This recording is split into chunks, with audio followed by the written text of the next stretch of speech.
नमस्कार दोस्तों, स्वागत है आप सभी साथियों का एक स्मार्ट स्टडी पर।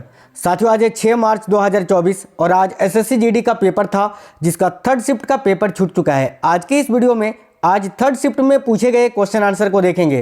तो जो साथी लोग आज पेपर देकर आए हैं वो तो मिला लीजिएगा कि आपने जो आंसर किया है सेंटर में वो सही है या गलत है, क्योंकि आज बहुत ही ज़्यादा उटपटांग क्वेश्चंस जो हैं वो जीएस में पूछे गए हैं। तो चलिए फिर शुरू करते हैं, देखते हैं क्वेश्चंस। और जिनका पेपर अभी बाकी है साथियों वो तो जरूर देखना, क्योंकि आपके लिए बहुत ही ज़्यादा हेल्पफुल होगा। तो सभी से रिक्वेस्ट है, वीडियो को एक लाइक कर दीजिए, क्लास अपने सभी दोस्तों तक जरूर शेयर करिएगा। अगर आप में से कोई भी साथी नए हैं चैनल सब्सक्राइब करके बेल आइकन को ऑन कर लीजिएगा। तो देखिए, एक क्वेश्चन तो ये था कि कुणबी किस राज्य का लोक नृत्य है। अब यहाँ पर डाउट ये है कि कुणबी पूछा था या कुम्मी पूछा था, तो दोनों ही बता देते हैं। देखिए, ज्यादातर बच्चों का कहना है सर कुम्मी नृत्य आया था, तो भाई कुम्मी नृत्य की बात करें तो ये आपका ऑप्शन के अनुसार बनने वाला था, क्योंकि कुम्मी नृत्य ये तमिलनाडु, केरल और आंध्र प्रदेश तीनों राज्यों का लोक नृत्य है। तो इन तीनों में से जो आपको ऑप्शन में दिया हुआ था वो करेक्ट होता। आई थिंक आपको तमिलनाडु ऑप्शन में दिया हुआ होगा, तो तमिलनाडु इस क्वेश्चन का करेक्ट आंसर हो जाता। और अगर कुणबी पूछा है तो फिर गोवा आंसर होगा, लेकिन कुम्मी पूछा था, इसका ऑप्शन तमिलनाडु था, यही आपका आंसर हो जाता। आगे एक क्वेश्चन था गौरव घई का संबंध किस खेल से है। तो भाई देखिए, गौरव घई की बात करें तो इनका संबंध है गोल्फ खेल से, तो इस क्वेश्चन के लिए आपका करेक्ट आंसर हो जाता गोल्फ। ये एक भारतीय गोल्फर हैं, तो गोल्फ ही इस क्वेश्चन के लिए राइट आंसर हो जाता। देखिए, एक बैलोन डियोर था और एक पाल्मे डियोर था, तो दोनों ही बता देते हैं। एक बैलोन डियोर पुरस्कार किस क्षेत्र में दिया जाता है, तो इसका करेक्ट आंसर आपका फुटबॉल हो जाता। और अगर आपसे पूछा था पाल्मे डियोर पुरस्कार किस देश के द्वारा दिया जाता है ना, तो देखिए पाल्मे डियोर पुरस्कार जो है ये फ्रांस के द्वारा दिया जाने वाला कान फिल्म उत्सव पर दिया जाने वाला एक फिल्म अवार्ड है। ठीक है, तो पाल्मे डियोर पुरस्कार ये कौन सा देश प्रदान करता है, तो फ्रांस देता है। ठीक है, किसमें, तो कान फिल्मोत्सव में, याद रखना। और बैलन डियोर जो है वो आपका फुटबॉल से संबंधित है। आगे एक क्वेश्चन था, जिसकी आकार निश्चित होता है या जिसका आकार निश्चित होता है उसे क्या कहा जाता है। तो भाई देखिए, ठोस जो होता है ना साथियों, सॉलिड, इसमें आकार और आयतन दोनों ही क्या होता है, निश्चित होता है, तो इसका राइट आंसर हो जाता आपका ठोस, सॉलिड। आई होप आसानी से आप लोगों ने किया होगा, साइंस का क्वेश्चन था।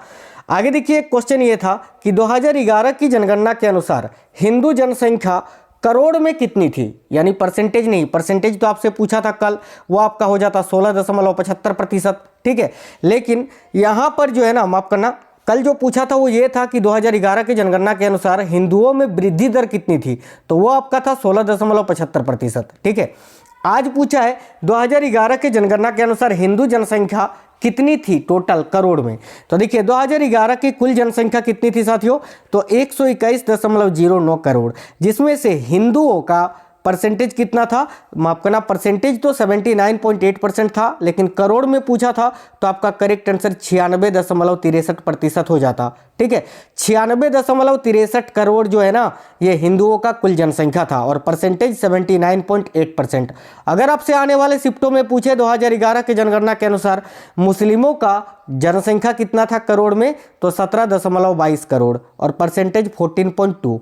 ईसाई धर्म का अगर पूछे तो याद रखना, ईसाइयों का करोड़ में कितना जनसंख्या है, तो 2.78 करोड़, परसेंटेज में 2.3%। सिख धर्म का पूछे करोड़ में, तो भाई सिखों का टोटल जो जनसंख्या है वो है 2.08 करोड़ और परसेंटेज 1.7%। बौद्ध धर्म का पूछे तो 0.84 करोड़ यानी 84 लाख है ना, और परसेंटेज 0.7%। और जैन धर्म का 45 लाख और परसेंटेज में 0.4%। ओके, चलिए तो आगे देखते हैं। क्वेश्चन ये था कि कौन सा अनुच्छेद राज्यपाल की क्षमादान शक्ति से संबंधित है, तो आप लोगों ने आसानी से कर दिया होगा। देखिए, कौन सा अनुच्छेद है जो कि राज्यपाल की क्षमादान शक्ति से संबंधित है, तो अनुच्छेद 161। अनुच्छेद 161 इस क्वेश्चन के लिए आपका करेक्ट आंसर हो जाता साथियों।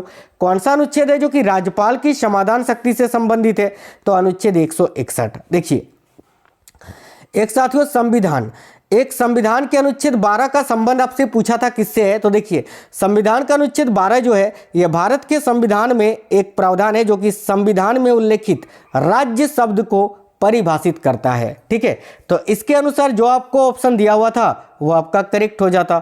एक क्वेश्चन था, भारत में कुल कितने राष्ट्रीय त्योहार मनाया जाता है? भारत में कुल कितने प्रकार का राष्ट्रीय त्योहार मनाया जाता है? तो देखिए, भारत में केवल 3 ही राष्ट्रीय पुरस्कार मनाया जाता है।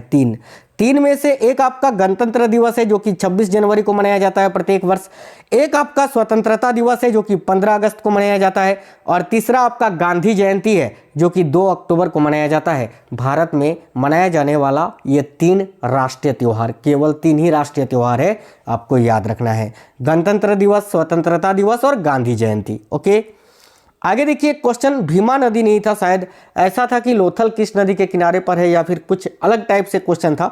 तो देखिए, एक बच्चे ने बताया सर भीमा नदी पूछा था, तो देखिए भीमा नदी के किनारे पर स्थित अगर नगर पूछा था तो भीमा शंकर हो जाता। बाकी एक क्वेश्चन दूसरे टाइप का था, मैंने ऐड किया है, आगे बताएंगे।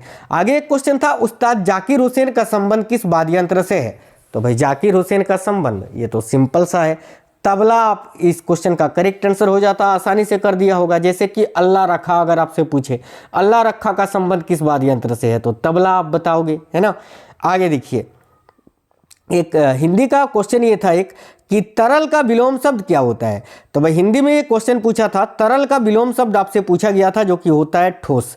तो ये आसानी से आप लोगों ने कर दिया होगा। लिक्विड का साथियों अपोजिट क्या होता है? विलोम शब्द, ये तो सॉलिड होता है, ठोस होता है। सिंपल क्वेश्चन था ये।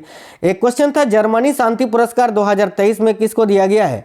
तो देखिए, जर्मनी शांति पुरस्कार 2023 से किसको सम्मानित किया गया था?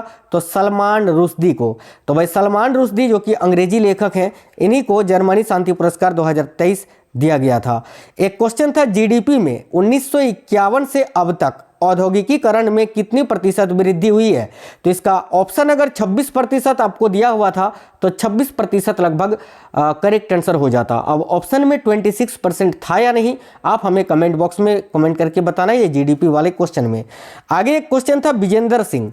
तो विजेंद्र सिंह का संबंध किस खेल से है? तो साथियों देखिए, विजेंद्र सिंह की बात करें ना तो विजेंद्र सिंह का संबंध है मुक्केबाजी से। ठीक है, मुक्केबाजी। तो इस क्वेश्चन के लिए आपका करेक्ट आंसर साथियों मुक्केबाजी हो जाता। मुक्केबाजी आपके ऑप्शन में रहा होगा जो कि करेक्ट आंसर होता। आगे एक क्वेश्चन था, सकल घरेलू उत्पाद से। अब ये क्वेश्चन मुझे सही से मिल नहीं पाया है साथियों, इकोनॉमिक्स से 2 था, एक तो आपका वो जीडीपी वाला और एक सकल घरेलू उत्पाद से कोई क्वेश्चन था। ये क्वेश्चन सही से मिल नहीं पाया है। अगर आप लोगों को याद है तो आप लोग कमेंट कर देना, मैं आंसर आपको रिप्लाई कर दूंगा। आगे देखिए, एक क्वेश्चन ये था कि इनमें से किस राज्य की सीमा भूटान देश से लगती है?